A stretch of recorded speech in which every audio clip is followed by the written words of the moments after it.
Hi guys, so get ready with me kasi ngayon magpapalit ulit tayo ng diaper sa isang pasyente na masasabi ko na dito talaga ako nahihirapan. So nag-prepare muna tayo ng shiburi, yun yung towel na kulay orange na nakikita nyo dito sa video. Basa yan, tapos medyo maligamgam or mainit-init para hindi mabigla yung mga pasyente kapag pupunasan na sila. Tapos bukod dito sa wet towel na to, meron din akong bottle na dala na may lamang tubig yun. Tapos may liquid din yun na ginagamit para sa mga paglinis ng puwet or kepias ng mga matatanda. Tapos maglalagay na rin ako or magpe-prepare na rin ako ng diaper. Since alam ko na rin kung ano yung mga ginagamit nilang mga diaper, mas napapadali yung trabaho kasi hindi ka na pipili na kung ano pa yung mga diaper na gagamitin nila. Tapos ang technique na ginagawa ko para kahit paano ilalagay ko na lang ito, binubuka or nilaladlad ko na agad. Tapos nilalagay ko dun sa kung saan mas madali kong makuha kasi may mga pasyente talaga na mapibigat, so kailangan nila na yung isang kamay mo nakataban sa kanila tapos yung isa mo namang kamay, yun yung maglalagay ng diaper sa pinakalikod nila. At since guys, bawat pasyente na lalo na itong mga naka-bedridden, dalawang diaper talaga yung ginagamit. Yung mas malaking diaper, yun yung para sa pinakalabas, yung nakita nyo na may tape, tapos yung pinakaloob naman, walang tape, plain lang siya na diaper. So yun, tapos na tayo mag-prepare. Ang gagawin ko naman ngayon, maglilinis na tayo ng pasyente. Lilinis na natin yung kanyang pinaka kung sakali man nagdumi or pupunasan lang kapag siya umihi. So guys, masasabi ko talaga na isa talaga ito sa challenge ng pinaka trabaho dito sa as caregiver dito sa Japan, lalo na dito sa area ko kasi itong pasyente ko na to talagang dito din ako nahihirapan. Kasi yung pasyente natin na to ay hindi na siya kumakain ng normal food, puro gatas na lang, tapos pinapadaan na lang doon sa pinaka bituka niya. Tapos napansin ko rin kasi yung pinaka wet po niya, parang may mga na parang barado na yon since hindi na rin naman na doon lumalabas yung pinakadumi. Nakabalon na lang to. Balon kasing tawag namin doon sa pinaka nilalagay doon sa gilid ng katawan. Doon na siya dumudumi. Tapos kaya ako nasabi na nahihirapan ako sa pasyente na to. Lagi yung katawan niya kasi talaga guys, lagi nakabaluktot. Naka-curve na lang din talaga. Alam mo yung tipo ng kapag lamig na lamig ka na talaga, nakabaluktot ka talaga na yung pinakakamay mo, yung dalawang kamay mo nasa parting tiyan na lang, tapos nakabaluktot ka na parang letter C. So yung kamay niya laging lang nasa tiyan, kaya talaga nahihirapan ako na magpalit sa kanya ng diaper. Tapos yung paa niya rin lagi nakapaklong or nakabend lang. Hindi niya na talaga maayos na or hindi niya na talaga ma-straight yung pinakapaa niya, kaya masasabi ko na challenging kasi hahawakan mo talaga yung pinakagilid ng pasyente para mas mailagay mo yung diaper na maayos. Tapos ang una kong gagawin dito, i-check ko muna kung nag-spill ba yung pinakabalon niya. Tapos titingnan ko kung lumulobo na or nakalobo na yung pinakabalon niya dahil sa gas or otot. Yun ang una ko munang gagawin. Tapos titingnan ko muna kung marami siyang ihi. Kung wala siyang ihi or hindi siya umihi, okay lang yun, hindi na papalitan ng diaper. Pero kailangan pa rin na ayusin, kailangan pa rin na matanggal muna yung dumi or gas dun sa pinakabalon niya. Pero itong pasyente ko na to, since madalas din siya na umiihi, so kailangan din talaga bantayan. Tapos yung pinaka-diaper niya, kasi since katulad ng sinabi ko kanina, dalawang diaper yung ginagamit, madalas na nagli-leak. So kadalasan din na dalawang diaper na or buong package na yung pinapalitan dun sa pinaka-diaper niya. Pero ang ganda lang din talaga sa pasyente na to, napakabait ng pasyente ko na to. Lagi din siya nagsusorry kasi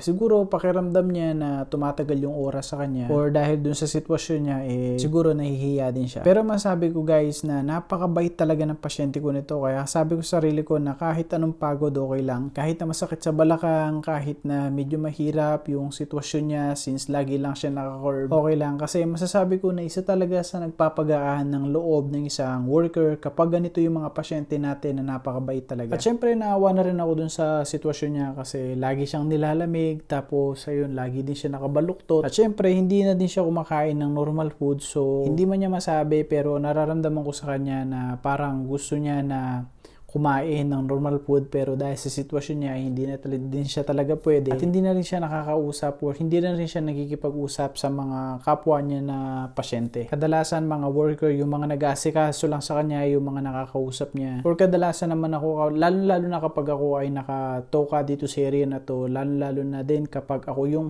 na-assign na magpalit ng mga diapers. Tapos paborito pala ng pasyente ko na to, naka-open lang yung pinaka-light. Ayaw na ayaw nito yung nakapatay yung ilaw. Pero kapag siya naman ay nagre-request na pakibuksan yung ilaw, in a nice way naman, napaka-humble niya rin na magsalita. Tapos guys, alam niyo yung lolo type na kung paano siya magsalita. So ganun na ganun talaga. Sa bait ng pasyente na to, talagang wala akong masabi sa kanya. Kaya nga every time na nakikita ko siya, kung hindi na awa ko sa kanya. Gusto ko siyang kausapin. Yun nga lang, since marami din tayo na trabaho, so may mga kailangan tayong asikasuhin. Kaya konti lang din talaga yung chance na makapag-usap or makipag-usap sa kanya. Pero every time na kausap ko siya, sasagot siya ng maayos. Tapos every time na kinakausap ko siya habang nag-aasikaso sa kanya, naglilinis ng ng dumi niya, nakikipagkwentuhan naman din siya. So yun guys, no, marami din talaga yung mga magkikita natin na sitwasyon. Magkakaiba talaga yung sitwasyon sa bawat pasyente. At masasabi ko na ito talaga na pasyente ko na to, dito din talaga ako nahihirapan. Kaya isa siya sa mga hinuhuli ko na napalitan ng diaper. So yun lang guys, no, since second day na tayo ng year 2025, so lagi na rin tayo mag-upload araw-araw at second day na rin tayo na nag-upload. And please guys, continue watching our videos, continue support our channel, so para mas marami pang mga videos yung mga mapapanood natin. At huwag nyo na rin kalimutan na mag-subscribe, no, para kung sakali man may mga kamag-anak kayo na kailangan ng asikasuhin, para kahit papano meron tayo mga nasi-share na ideas about sa caregiving. At yung mga kapwa ko na caregiver, alam ko na hindi ganun kadali yung trabaho natin, pero alam ko na mas marami tayong matututunan. Alam ko marami tayong mga bagay na makikita, mga bagay na matututunan na kahit pagano kahirap yung pinakatrabaho natin. Alam ko na maraming mga pasyente yung mapapasaya natin gawa ng kung ano yung skill na meron tayo. Hindi lang basta-basta na care worker, kung hindi yung care talaga na may care ka talaga sa pasyente. So yun guys, so kadalasan kasi umaabot lang ng 2 minutes to 3 minutes yung pinaka pag-asikaso natin sa pasyente kapag naglilinis tayo ng kanilang dumi or ng kanilang ihi or ng kanilang wet poo. Pero itong pasyente ko na to, umabot siya ng 7 minutes. So yun, natapos na rin tayo guys. Inayos ko yung posisyon ng kanyang unan. Gina rin natin yung pinaka-blanket niya, dalawa yung blanket niya. Tapos itong pasyente kasi natin na to, siya yung may pinaka mababa na na bed. So yun guys, no, gumamit na tayo ng remote para i-adjust yung pinaka bed niya. Kasi itong pasyente natin na to, pinaka mababa ang kanyang bed. So yung taas ng bed niya lagi mababa lang. So yun lang guys, no. Again, maraming salamat sa suporta, and again, Happy New Year. Praying na marami pa mga wet poo yung malinis natin, at praying na mas marami pa tayong matututunan sa trabaho natin. So yun lang guys, tapos na tayo sa pasyente natin na to. Yun lang.